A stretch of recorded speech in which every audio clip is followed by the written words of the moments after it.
A gente está falando sobre essa série chamada Nós, e nós quer dizer e representar inteiramente comunhão, unidade.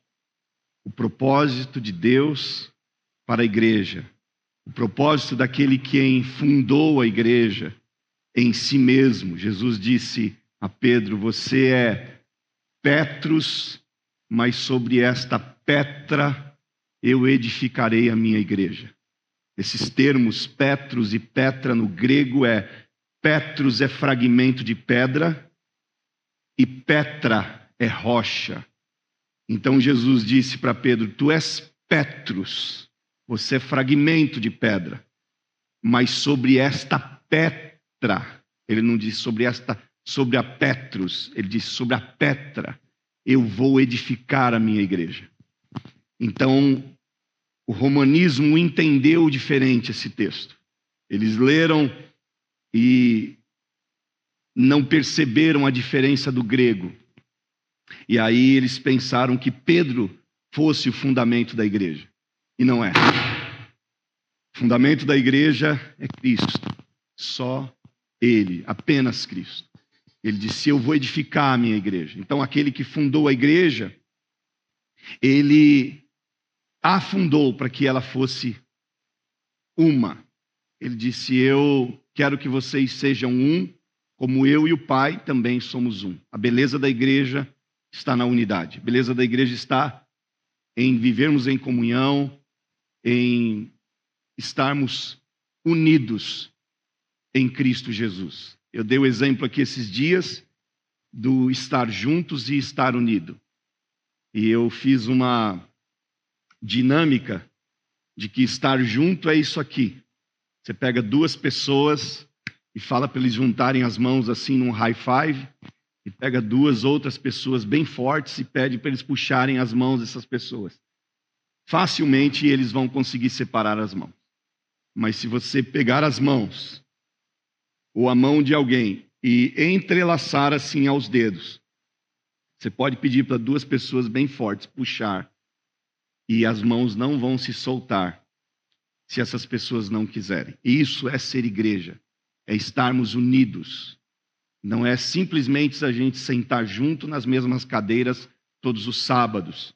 Não é simplesmente a gente ir numa reunião doméstica, num life group, e participar de amizade, comes e bebes, reflexão da palavra, música. Não é simplesmente isso, é a gente entender que nós somos um corpo, o corpo de Cristo, o corpo poderoso de Jesus, onde cada membro tem a sua importância. Cristo é a cabeça e todos nós fazemos parte como membros desse corpo, e como membros do corpo de Cristo, todos nós temos as nossas funções.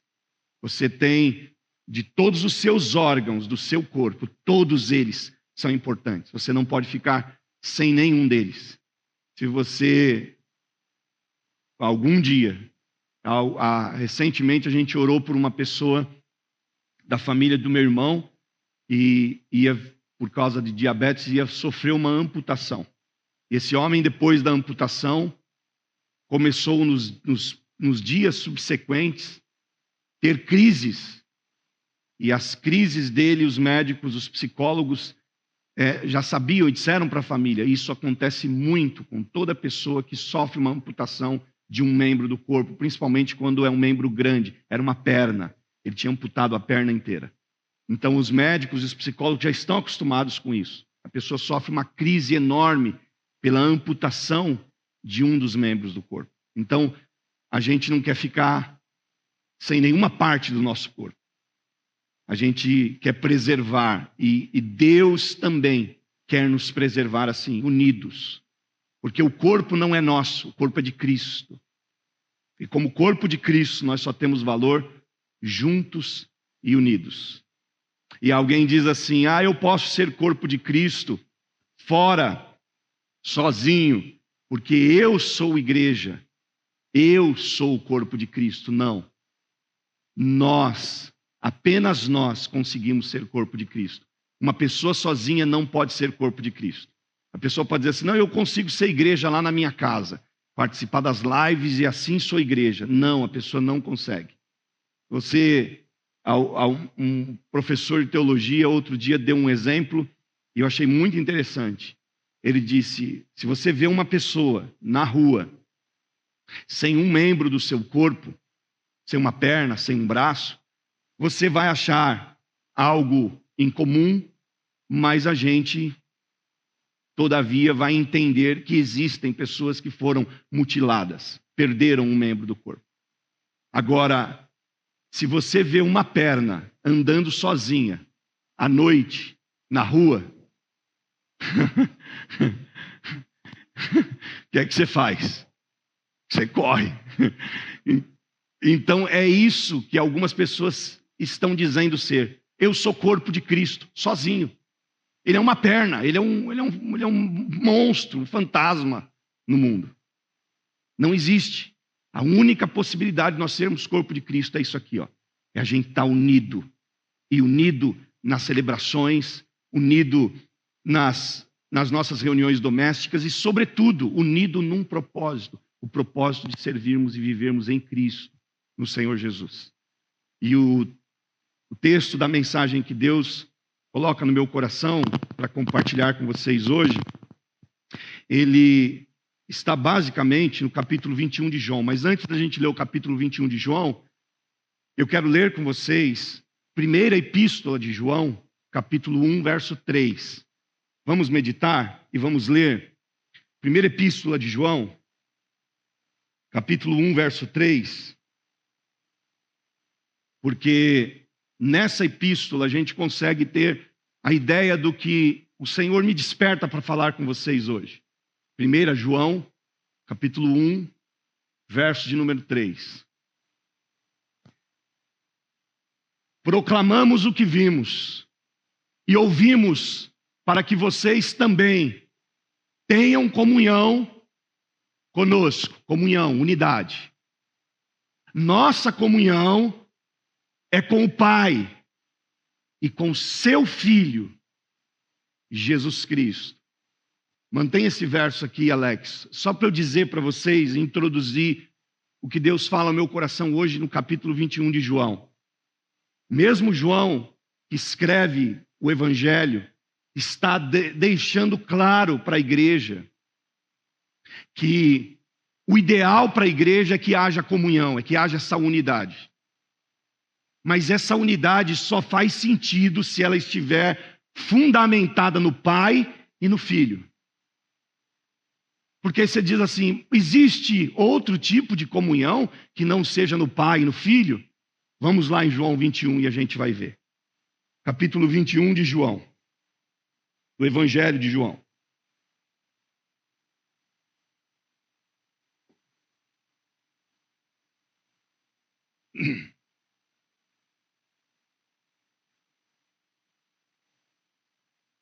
Depois disso, Jesus apareceu novamente aos seus discípulos à margem do mar de Tiberíades. Foi assim. Estavam juntos Simão Pedro, não perde a conta não, Tomé, chamado Dídimo, Natanael, o terceiro aí, de Caná da Galileia, os filhos de Zebedeu, que é Tiago e João, 5, e outros 2 discípulos, que João não identifica quem eram, não dá o nome, 7 discípulos. Verso 3, vou pescar, disse-lhes Simão Pedro. E eles disseram, nós vamos com você. Eles foram e entraram no barco, mas naquela noite não apanharam nada. Ao amanhecer, Jesus estava na praia, mas os discípulos não o reconheceram. Ele lhes perguntou, filhos, vocês têm algo para comer? Eles responderam que não. Ele disse, lancem a rede do lado direito do barco e vocês encontrarão. Eles a lançaram e não conseguiam recolher a rede, tal era a quantidade de peixes. O discípulo a quem Jesus amava disse a Pedro, é o Senhor. Simão Pedro, ouvindo dizer isto, vestiu a capa, pois havia tirado, e lançou-se no mar. Os outros discípulos vieram no barco, arrastando a rede cheia de peixes, pois estavam apenas a cerca de 90 metros da praia. Quando desembarcaram, viram ali uma fogueira, peixe sobre brasas e um pouco de pão. Disse-lhe Jesus: tragam alguns dos peixes que acabaram de pescar. Simão Pedro entrou no barco e arrastou a rede para a praia. Ela estava cheia, tinha 153 grandes peixes. Embora houvesse tantos peixes, a rede não se rompeu. Jesus lhes disse: venham comer. Nenhum dos discípulos tinha coragem de lhe perguntar: quem és tu? Sabiam que era o Senhor. E Jesus aproximou-se, tomou o pão e o deu a eles, fazendo o mesmo com o peixe. Verso 14. Esta foi a terceira vez que Jesus apareceu aos seus discípulos, depois que ressuscitou dos mortos. Depois de comerem, Jesus perguntou a Simão Pedro: Simão, filho de João, você me ama mais do que estes? Disse ele: sim, Senhor, tu sabes que te amo. Disse Jesus: cuide dos meus cordeiros. Novamente Jesus disse: Simão, filho de João, você me ama? Ele respondeu: sim, Senhor, tu sabes que te amo. E disse Jesus: pastorei as minhas ovelhas. Pela terceira vez, ele lhe disse: Simão, filho de João, você me ama? E Pedro ficou magoado por Jesus ter lhe perguntado pela terceira vez: você me ama? Ele disse: Senhor, tu sabes todas as coisas e sabes que te amo. Disse-lhe Jesus: cuide das minhas ovelhas. Digo a verdade, quando você era mais jovem, vestia-se e ia para onde queria. Mas quando for velho, estenderá as mãos e outra pessoa o vestirá e o levará para onde você não deseja ir. Jesus disse isso para indicar o tipo de morte com o qual Pedro iria glorificar a Deus. E então lhe disse: siga-me. Senhor, nós somos a igreja do Senhor. Está unida no espírito e no amor. Edificados na tua palavra, nós chegamos mais uma vez à tua presença neste lugar que a gente chama de casa, para te bendizer, para glorificar o teu nome. Espírito Santo, nós já dissemos aqui palavras de adoração, de fé, de amor, que nós temos por ti. Quanta grandeza o Senhor tem em si mesmo, e quanto da tua grandeza o Senhor tem derramado em nós. Eu te amo, Senhor, de todo o meu coração. Não existe outro para quem nós irmos. E é por isso que nós queremos ouvir a tua voz hoje à noite. Fala conosco, abre a porta da palavra e alimenta a nossa alma. Nós estamos sedentos do que o Senhor tem para nos falar. Espírito Santo, vem sobre cada pessoa que está nesse lugar. Não deixe ninguém aqui, Espírito Santo, sem ser cheio, sem ser tocado, sem ser visitado pela tua presença. Sim, Espírito Santo de Deus, nós assim oramos e bendizendo ao Senhor, no nome de Jesus, nós já te agradecemos pela fé. Amém. Então eu disse que são 7 os discípulos que foram pescar com Pedro, não foram? E dos 7, nós temos um cálculo de 63% do colegiado dos discípulos. Dos 11, porque aqui 12, o Judas não conta mais, e Judas já tinha morrido. Então nós estamos falando de 11 discípulos que tinham recebido e que estavam vivendo ainda aquele chamado de Jesus. E dos 11 discípulos, 63 estavam unidos. Eu não sei onde estavam os outros. Os outros 4, não? Mas a verdade é que 7, a maioria estavam unidos. E esse estar unidos desses discípulos fala muita coisa para a gente. Porque eles estão unidos e Pedro vai dizer o que para eles? Vou pescar. E eles vão pescar com Pedro. Então eles estão unidos no quê? Eles estão unidos para pescar. Eles estão unidos para pegar peixes. Mas se você parar um pouquinho e se lembrar de Lucas 5, quando Jesus chama os discípulos, Jesus chama diante de um cenário que é conhecido como a pesca maravilhosa. Capítulo 5 de Lucas mostra que eles tinham, os discípulos, que eram pescadores, trabalhado a noite toda e não tinham pescado nada. Pela manhã, Jesus chega ensinando a multidão e as pessoas estão aglomerando-se, e Jesus vê os discípulos lavando as redes e pede emprestado um dos barcos para que fosse afastado um pouco da praia e ele pudesse falar e toda a multidão pudesse ouvir. E Pedro empresta o seu barco para Jesus. Vocês vão se lembrar dessa história. Depois da mensagem, Jesus olha para Pedro e diz: volte-se lá ao mar alto, ao fundo, e lance as redes de novo. E aí Pedro diz para Jesus aquela famosa frase: Senhor, nós trabalhamos a noite inteira e nada apanhamos, mas sobre a tua palavra eu lançarei as redes.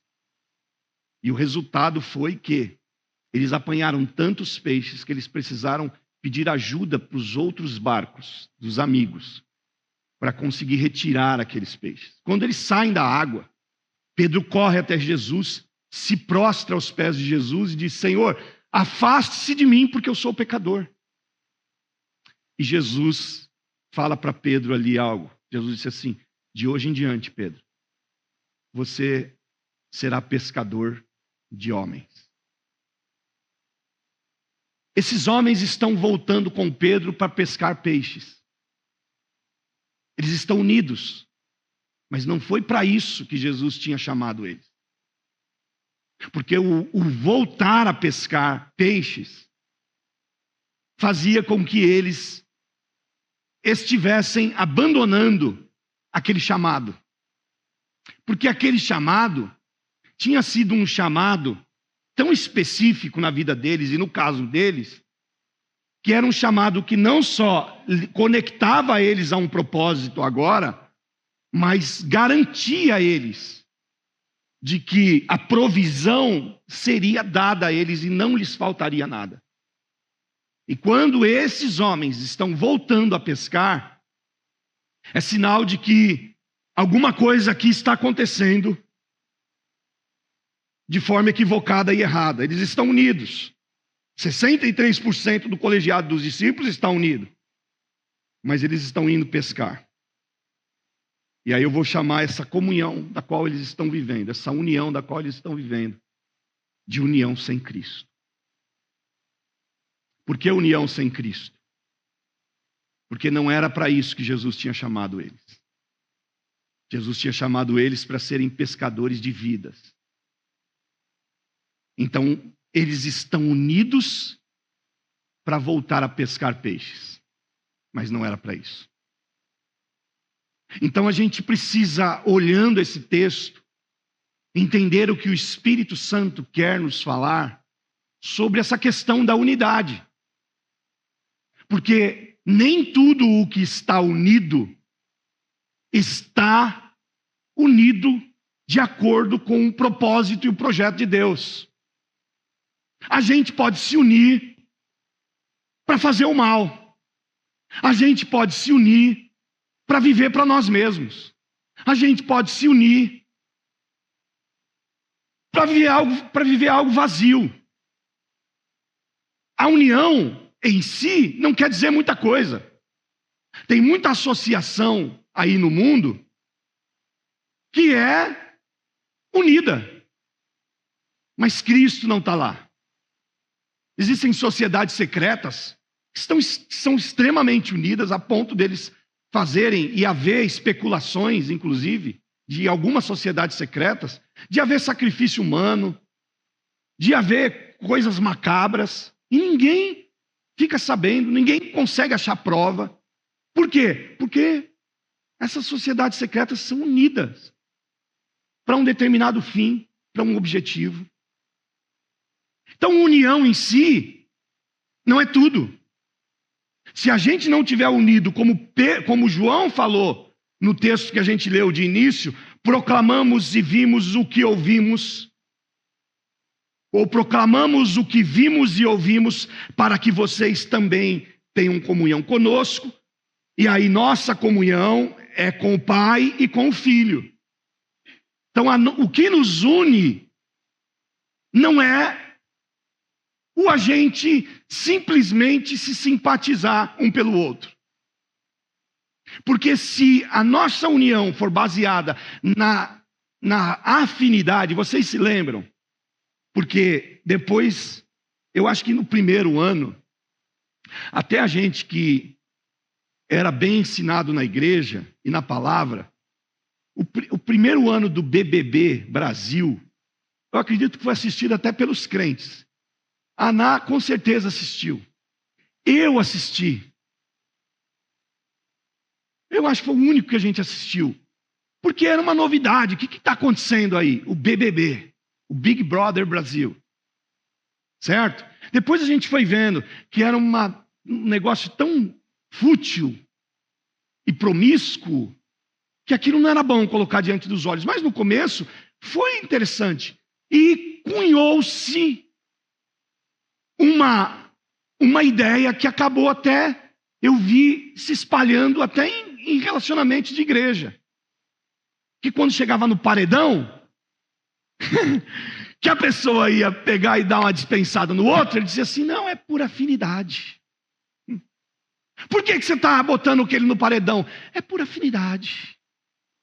E a questão de afinidade, de repente, essa matéria também quer invadir a gente, a nossa vida em comunhão. Então eu vou ser amigo da Ana e não vou ser amigo do Inácio, porque eu não tenho muita afinidade com o Inácio. Essa união é humana, é carnal, não é de Deus. O que Deus quer que a gente viva é uma união a ponto da gente amar e se entregar, estarmos unidos com as pessoas que nos agradam bem, que a gente tem uma afinidade, isso é também uma realidade, mas até com as pessoas que a gente não tem muita liga, muita química. Não é? Isso é unidade. Por quê? Porque é a unidade que advinda do Senhor. É a unidade advinda de Cristo. Então esses apóstolos, eles estão unidos, mas eles estão unidos para quê? Para pescar. Então eles estão unidos sem Cristo.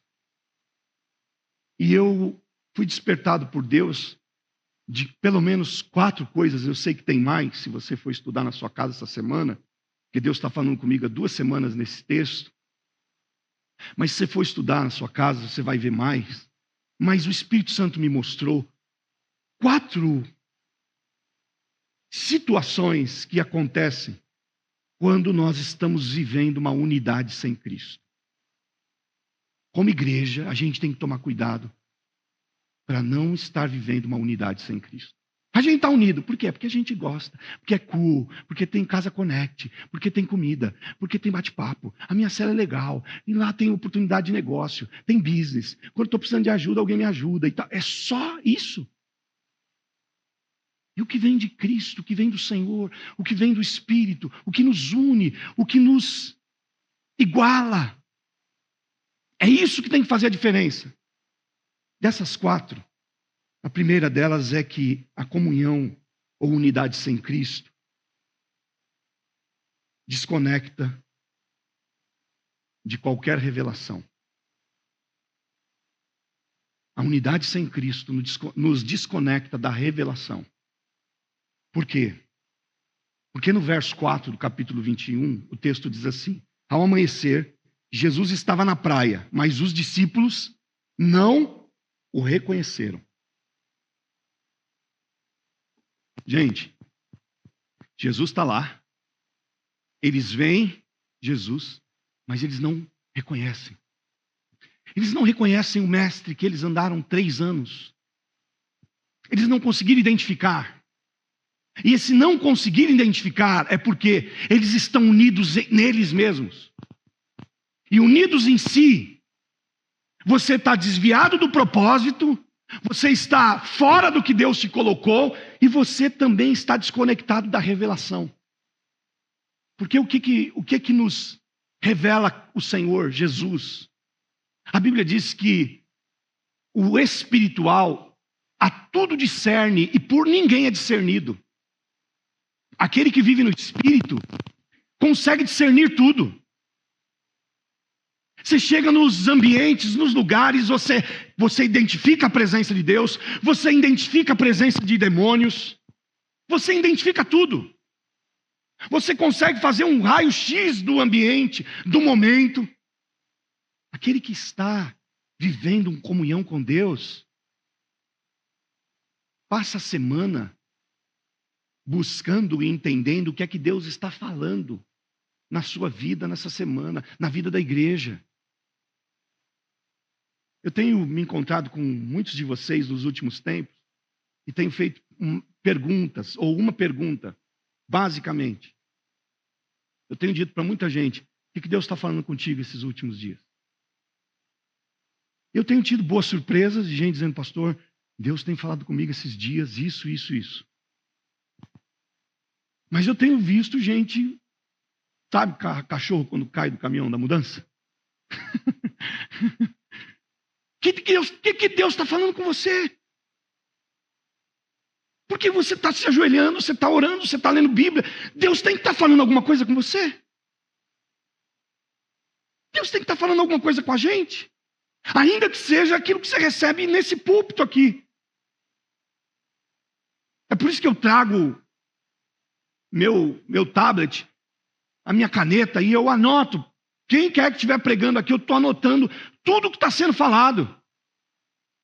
Porque eu aprendi que o ouvir ajuda, mas ouvir e escrever o que eu estou ouvindo me ajuda a gravar e guardar muito mais. Então, eu faço isso porque eu estou em todo o tempo querendo estar nessa conexão do que Deus está revelando nos últimos dias, nesse tempo.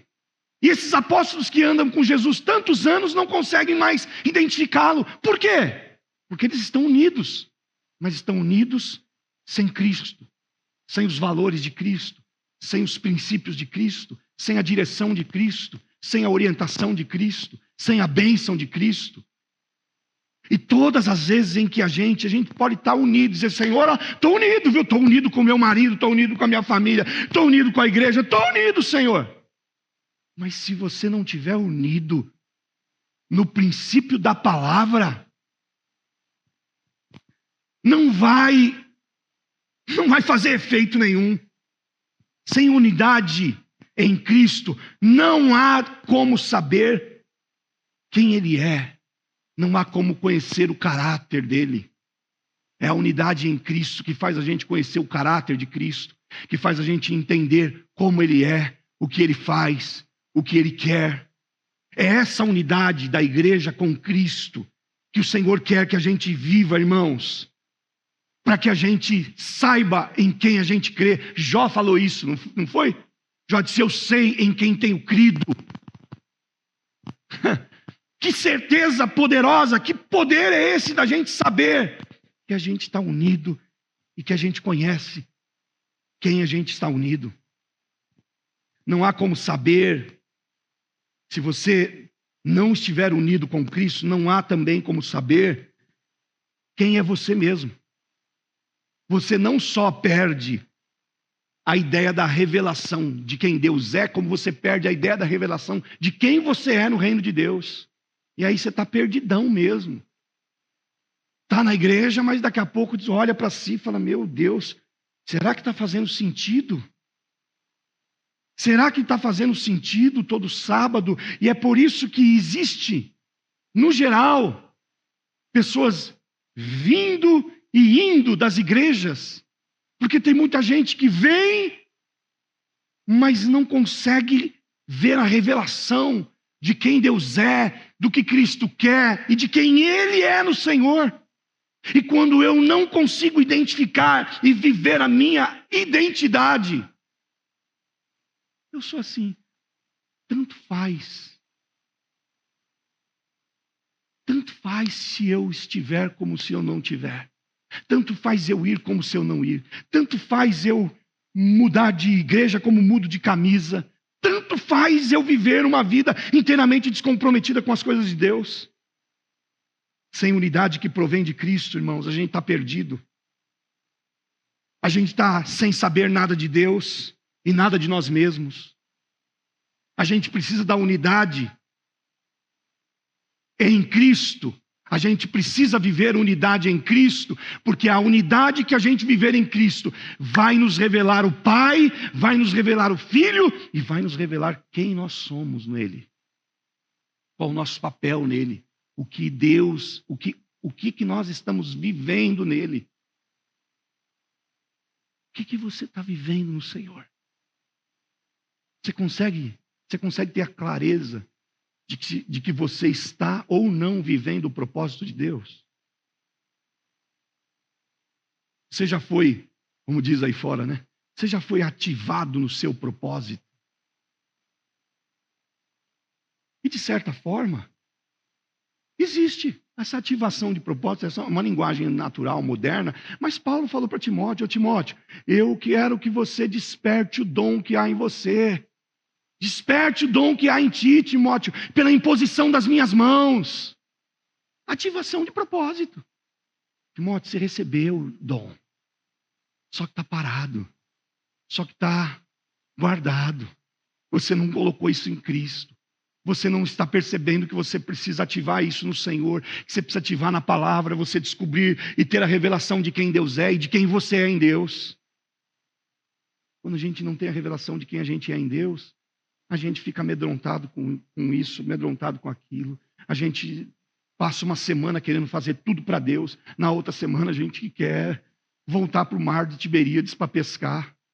Numa semana você está buscando santificação, na outra você está buscando perturbação para a vida. Numa semana você está querendo agradar a Deus, na outra semana você está nem aí para Deus.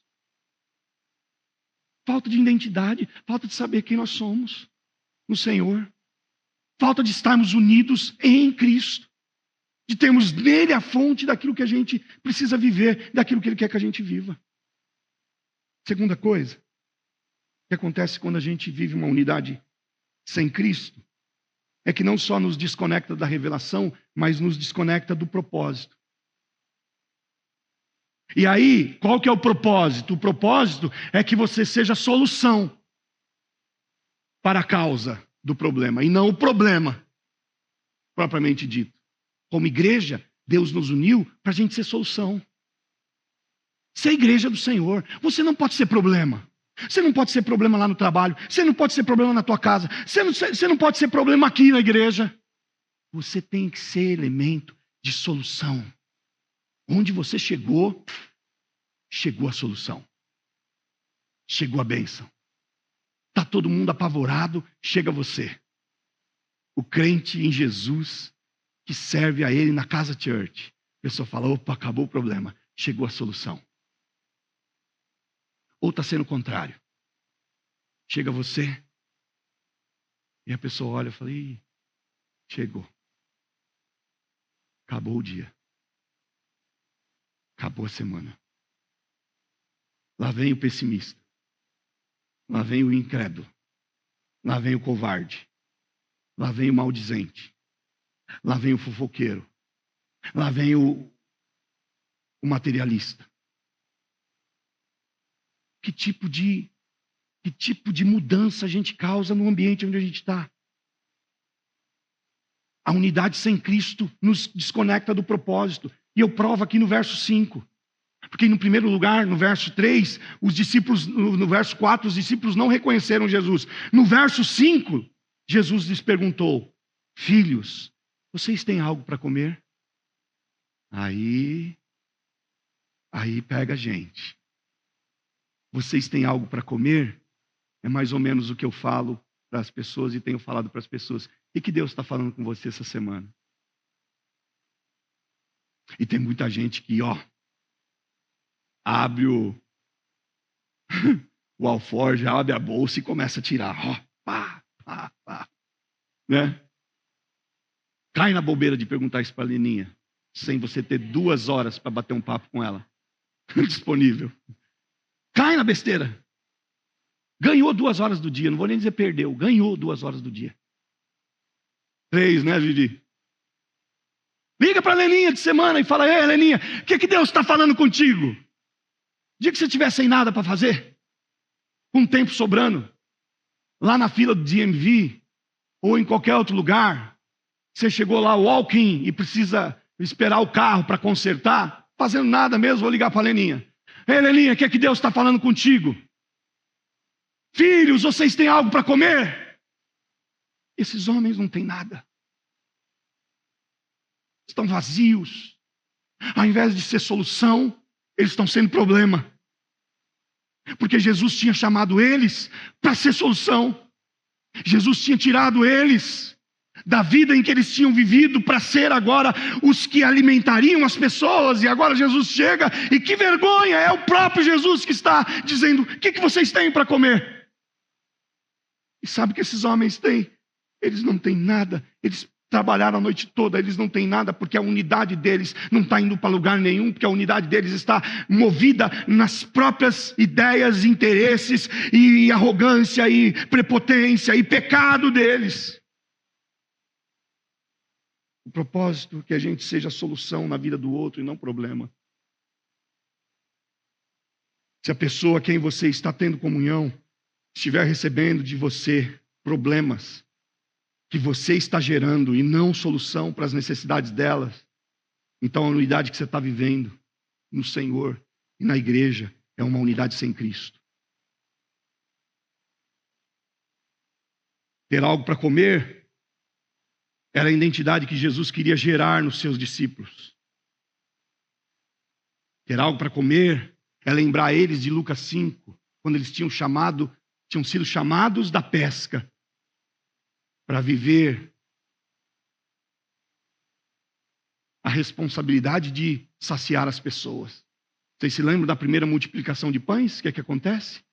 As pessoas chegam e dizem: Jesus, manda essa multidão. Os discípulos mesmo propõem: manda essa multidão embora, porque a gente não tem comida. E se tivesse lugar para comprar, não tinha dinheiro suficiente. E também o lugar é deserto. Mesmo que se tivesse dinheiro, não tem lugar.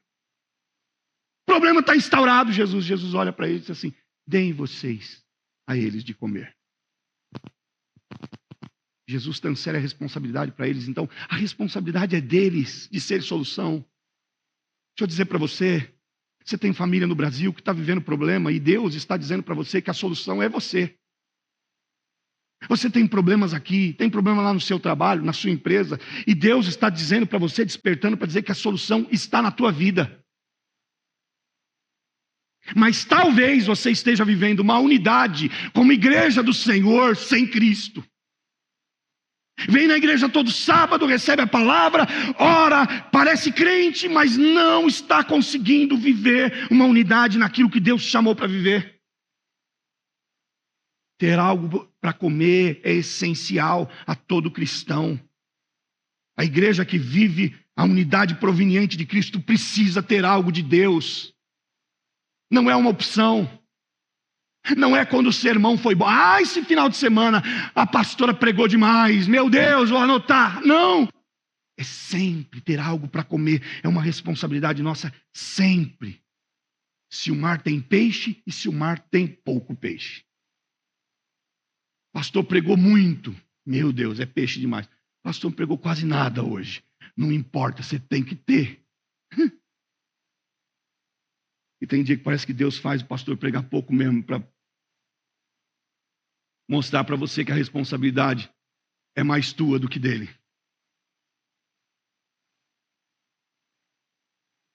Jesus não estava perguntando para que a necessidade dele fosse suprida. Ele não tem necessidade. Mas era para que os discípulos vissem e identificassem se as atitudes deles estavam de acordo com a identidade deles. Porque a sua identidade é de alimentar. Porque não foi isso que a gente leu quando Jesus restaura Pedro. Aqui Jesus está restaurando Pedro. O Pedro está todo acanhado. A Bíblia diz que eles não ousaram perguntar se era Jesus mesmo. Eles só perceberam que era Jesus. Está todo mundo quieto, todo mundo com medo. Ninguém quer tocar no assunto. E Jesus realmente não expõe Pedro. Jesus realmente não olha para Pedro e fala: Pedro, parabéns, hein? Que tipo de crente é você? Que cara frouxo, hein? Você amarelou lá na roda do pessoal, na beira da guarda do sinédrio. Você, a mulher, botou a mão no seu rosto, Pedro, falou que você parecia comigo. E você... Não, Jesus não faz isso, Jesus não lança em rosto. O pecado de Pedro era tão sério quanto de Judas. Judas traiu Jesus, Pedro negou, é um tipo de traição. É o mesmo pecado. A diferença é que o Judas vai buscar resposta lá no sinédrio para os homens que o enganaram. Pedro está encontrando resposta aqui aos pés de Jesus. A diferença da nossa vida, de como Deus reconstrói aquilo que não está legal, é o quanto a gente resolve no lugar certo, na hora certa, com a pessoa certa. Essa é a diferença. A diferença não é quem erra mais ou quem erra menos, é quando eu erro, para quem é que eu corro. Porque alguém escreveu dizendo que Deus só para de perdoar quando o homem para de pedir perdão. Enquanto a pessoa estiver dizendo, Deus, eu quero, Senhor, fazer o que o Senhor quer que eu faça, Deus está te ajudando, está sendo contigo nesse projeto.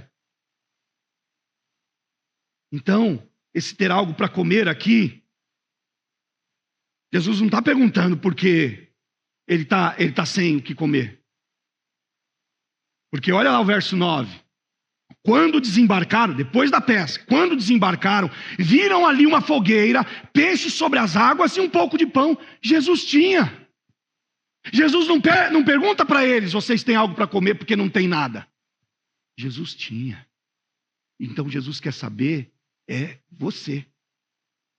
Quando Jesus pergunta se você tem alguma coisa, não é porque ele está interessado no que você tem, mas ele está interessado que você olhe para si e veja se a tua identidade está ajustada à dele. E você olha e diz assim, tenho, Senhor. Está aqui o que o Senhor me deu. Por isso que Jesus deu o conselho para uma das igrejas da Ásia. Não é? Guarda o que tens, para que ninguém tome a tua coroa. Você recebeu de Deus valores preciosos, chamados preciosos. Não perca isso, não perca essa identidade. Unidade fora de Cristo não vai levar a gente para lugar nenhum.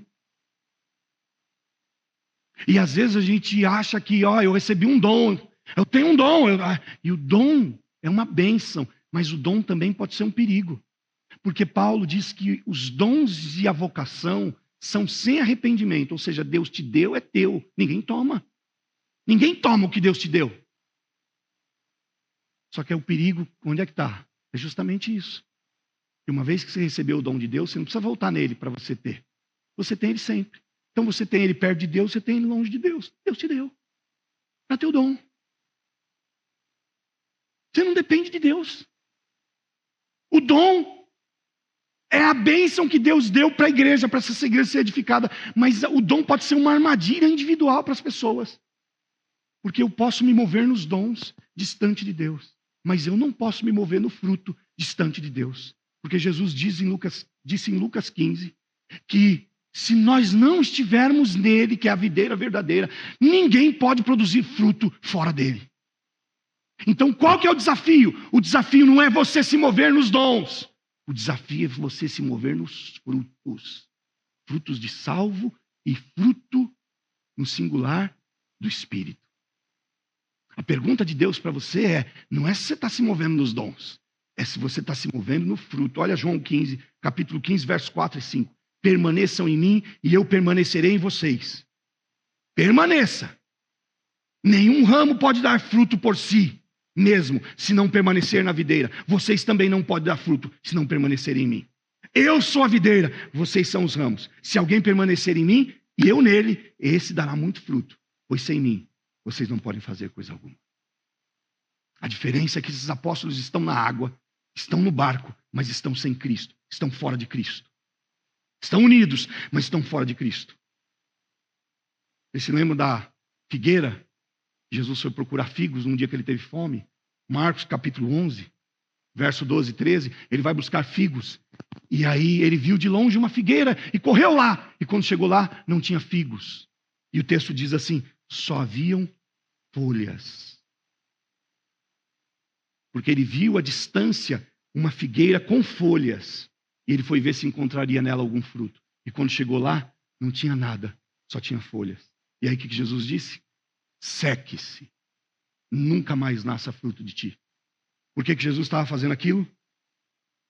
Para dizer para a gente, e nós somos a figura dessa figueira. O mundo está olhando para a gente, está clamando por fruto, está faminto por frutos que você tem quando você está ligado em Cristo. Mas quando eu não estou ligado em Cristo, eu só sou a árvore com as folhas. E o mundo chega perto, faminto, e diz assim: meu Deus, eu encontrei a minha salvação. E de repente, encontra nada na gente. Essa semana eu e a Ana estava discipulando uma pessoa americana que viveu um encontro com Jesus poderoso, fenomenal. E o encontro com Jesus, uma das marcas maiores do encontro com Jesus foi numa oração que a gente fez por ela. Foi num abraço que a Ana deu um dia, quando se encontrou com ela, e depois nós oramos por ela. E ela disse: depois daquela oração, eu deixei de ser ansiosa, a minha vida mudou, eu sinto uma paz, eu estou com uma paz na vida. E essa mulher cheia de amor por Jesus, cheia de sede por Jesus. Imagina se ela encontra um homem e uma mulher que só tem folhas, que só mostra a porta de uma igreja, que só mostra um aglomerado de música que se canta, que só mostra um sermão fabricado no idealismo, e que não mostra Cristo. O Cristo vivo que se move, que transforma, que liberta, que ressuscita, que dá vida, que é bênção, que é paz, que é alegria, que é justiça, que é direção. Essa mulher está perdida. E ela estava lá, cheia de Deus. Cheia de Deus, dizendo: eu preciso de mais tempo com vocês. Eu preciso de mais do Senhor, eu preciso de mais do Senhor. Deixa eu dizer para você, tem muita mesa e você se senta, eles falam sobre futebol, sobre política, sobre filme, sobre série, e está tudo bem ter esse tipo de assunto, mas existe um assunto que precisa estar nessa mesa por tua vida, que é o assunto do Cristo que vive em você, do fruto que você tem para saciar a fome desse pessoal, e isso é uma responsabilidade tua. Nós fomos chamados para alimentar ovelhas. Quando Jesus restaura Pedro, as respostas de Jesus para Pedro, depois que ele fala: eu te amo, Senhor, é como? Apacenta minhas ovelhas. Essa palavra apacentar, no original, quer dizer alimente as minhas ovelhas. Responsabilidade de alimentar que nós temos. Em quarto lugar, a união sem Cristo desconecta a gente do discernimento. Então, a união sem Cristo, ela nos desconecta da revelação, nos desconecta do propósito, e ela nos desconecta do discernimento. Porque no verso 6, Jesus vai dizer para eles: lancem a rede do lado direito do barco, vocês vão encontrar peixe. Esses homens não tinham discernimento. Os peixes estavam lá do lado direito, mas eles não têm discernimento. Porque eles estão unidos, mas estão unidos sem Cristo. E unidos sem Cristo não faz ideia do que está acontecendo. Quem está unido sem Cristo não possui direção sobre o próximo passo que vai dar. Não sabe se muda para o Brasil, não sabe se fica aqui, não sabe se compra uma bicicleta, não sabe se casa, não sabe o que faz. Mas quando a gente está unido com Cristo, a gente não fica aí batendo cabeça, a gente tem discernimento.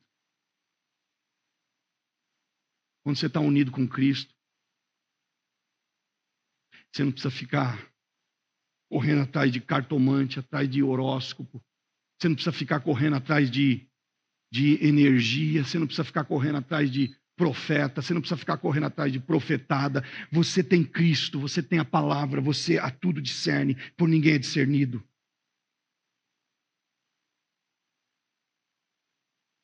Quem não está fazendo o que ele chamou para fazer, do jeito que ele chamou para fazer, está totalmente sem direção.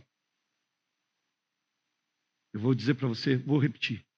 se você não está fazendo o que Ele chamou você para fazer, do jeito que Ele chamou você para fazer, você está sem direção. E essa falta de direção é falta de discernimento. No verso 10, Jesus vai dizer para eles: tragam alguns peixes que vocês acabaram de pescar. O que está sem direção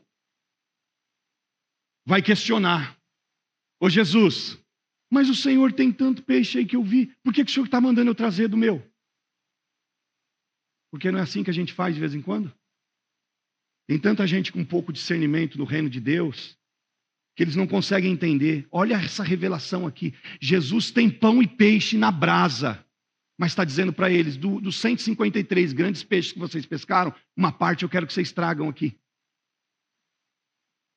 E a falta de discernimento na igreja faz com que a gente pense o seguinte: não, quem tem que trazer para mim é Deus, eu não preciso trazer para Deus.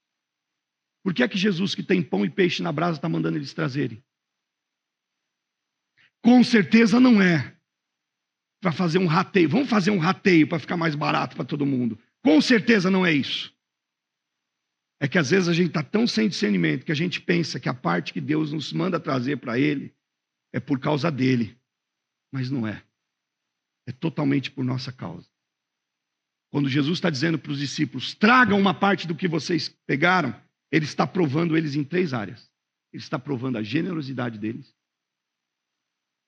Ele está provando a fidelidade deles, que Jesus mandou trazer.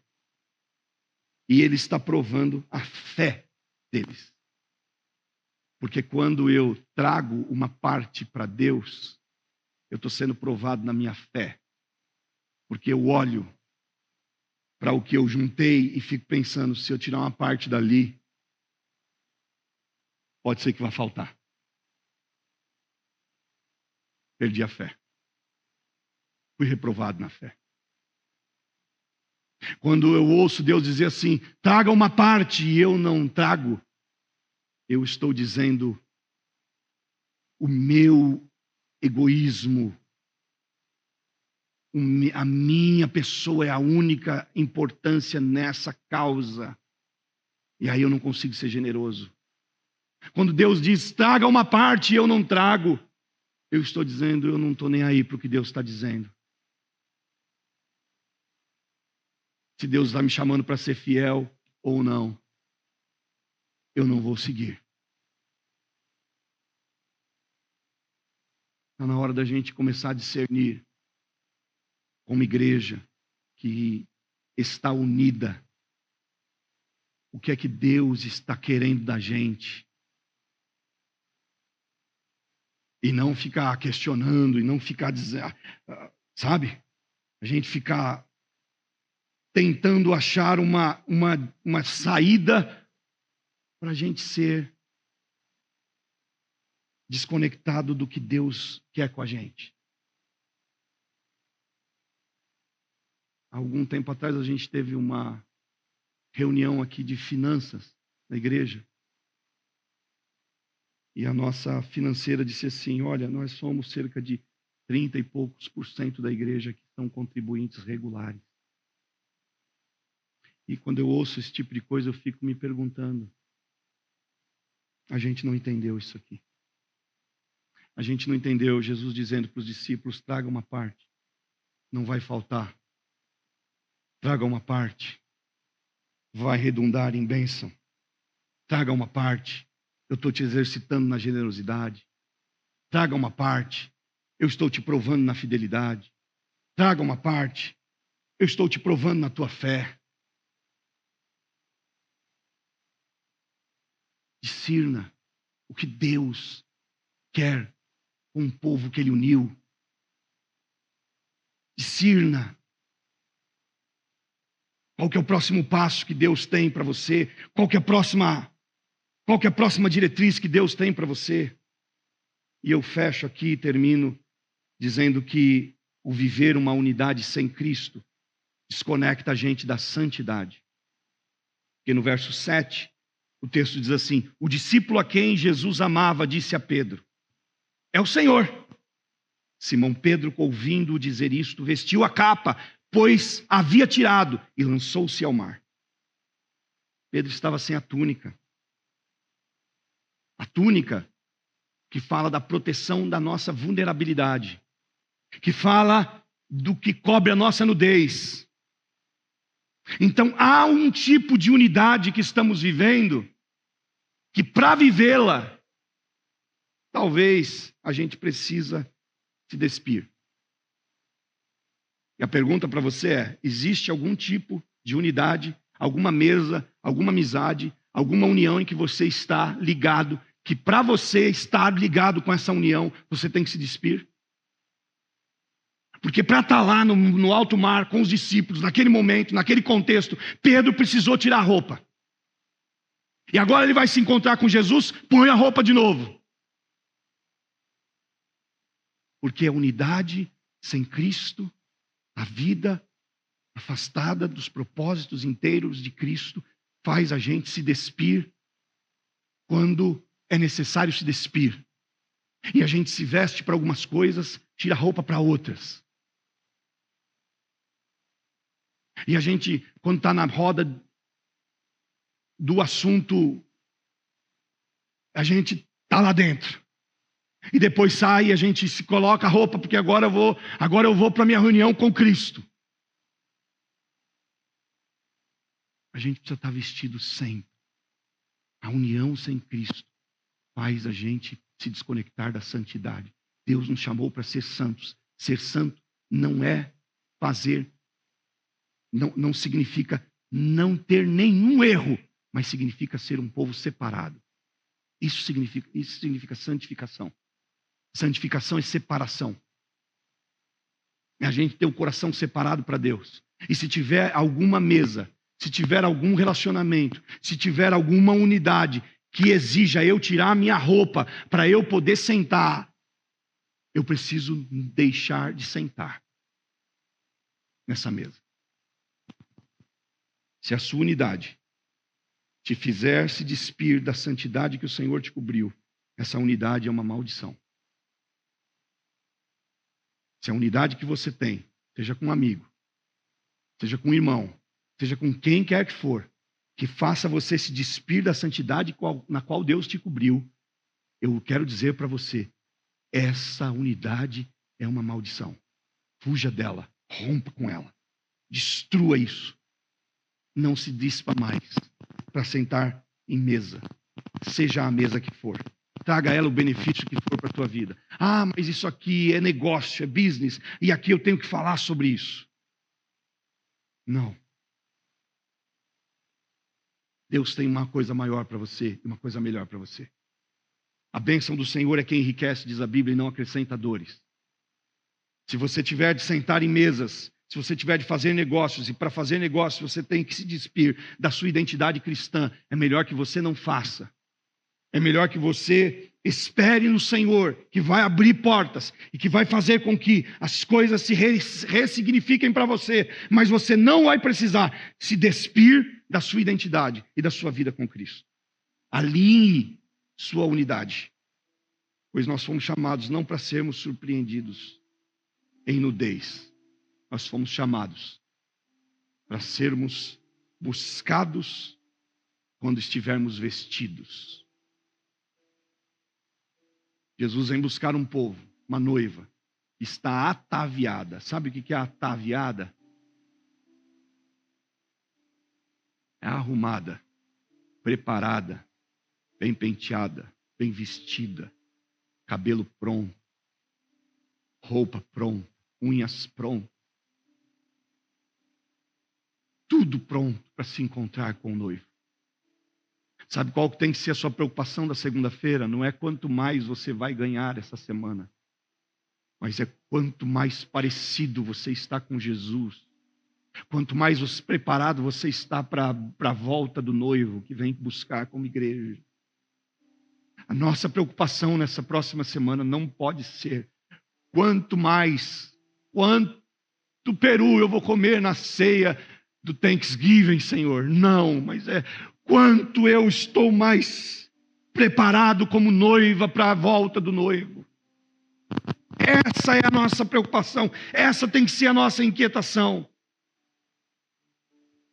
Tem que ser essa. O discípulo, verso 7, o discípulo a quem Jesus amava disse a Pedro: é o Senhor. Simão Pedro, ouvindo, vestiu a capa, pois havia tirado essa capa. Nossa unidade só será legítima se estiver fundamentada no Senhor. Nossa unidade não vai ser legítima se a gente estiver se gostando e tendo afinidade. Que legal, deu afinidade. E vem alguém que não dá afinidade e a gente manda embora. Não. Nossa unidade só tem valor se ela estiver no Senhor. Não sei. No Senhor, nossa unidade tem todo sentido, tem todo poder, tem toda eficácia. Quero orar com você. Eu sei que Deus está falando com a gente hoje à noite, naquilo que Ele quer aperfeiçoar a nossa vida. Está falando conosco no aspecto de que não dá para caminhar em unidade sem Cristo. Não dá para caminhar em unidade mais sem valores de Cristo. Não dá para caminhar em unidade sem estar inteiramente conectado com revelação, conectado com propósito, conectado com discernimento, conectado com a santidade. Não dá. Não dá para a gente viver unidade. A unidade que Deus quer com você e com a igreja é uma unidade que te traz revelação, te traz propósito, te traz discernimento, te traz santidade. Se te falta alguma coisa nessa área, hoje é a noite que Deus quer te visitar. Na aplicação da palavra, na conclusão do que Deus está falando aqui. Porque Deus fala e Deus também opera aquilo que fala. Aquilo que Deus constrói pelas palavras hoje, no teu coração, o Espírito Santo edifica na tua vida hoje uma fundação poderosa para que você comece a ter revelação de quem é Deus, de onde está Deus, de quem é você, e não seja mais enganado. Para que você tenha discernimento, para que você esteja cumprindo o propósito e não esteja nessa terra apenas em busca do dinheiro, em busca do ouro, mas esteja nessa terra vivendo para Deus, cumprindo o propósito dele, e a fim de que você esteja como uma noiva preparada para a volta do noivo a qualquer momento. Feche os seus olhos, curva a sua cabeça, faça a sua oração com o Senhor. Antes de orar, eu quero que você faça a sua oração. Peça para Deus o que você precisa. Se arrependa do que você precisa se arrepender. Suplique a Deus o favor dele hoje à noite, porque o Espírito Santo de Deus está falando conosco. E a Bíblia diz: não endureça o coração quando o Espírito falar com vocês, quando ouvirdes a voz do Espírito. Não endureçam os corações. Quando o Espírito fala, a gente diz: sim, Senhor, cumpra na minha vida, tem misericórdia de mim, Senhor, haja em meu favor, Senhor, me desperta, quebra de mim, tira de mim o coração de pedra e me dá o coração de carne, me conecta na videira, Senhor, porque eu não quero mais viver uma união e uma comunhão mentirosa, enganosa, que parece ser de discípulo, mas que não é de discípulo porque não tem Cristo, porque não reconhece Cristo, porque não vê Cristo. Ninguém vê Cristo na gente e a gente não vê Cristo em nenhum lugar. Não, Senhor, nós queremos viver hoje uma comunhão onde as pessoas olhem para nós e vejam Cristo, e onde a gente olhe para o todo e consiga identificar o Senhor onde quer que o Senhor esteja. É isso que nós precisamos, Espírito Santo, é isso que nós clamamos hoje à noite. Vem sobre nós, Espírito Santo, e transforma hoje mentalidades, corações, vidas, naquilo que o Senhor quer fazer e naquilo que o Senhor tem para nós, em nome de Jesus.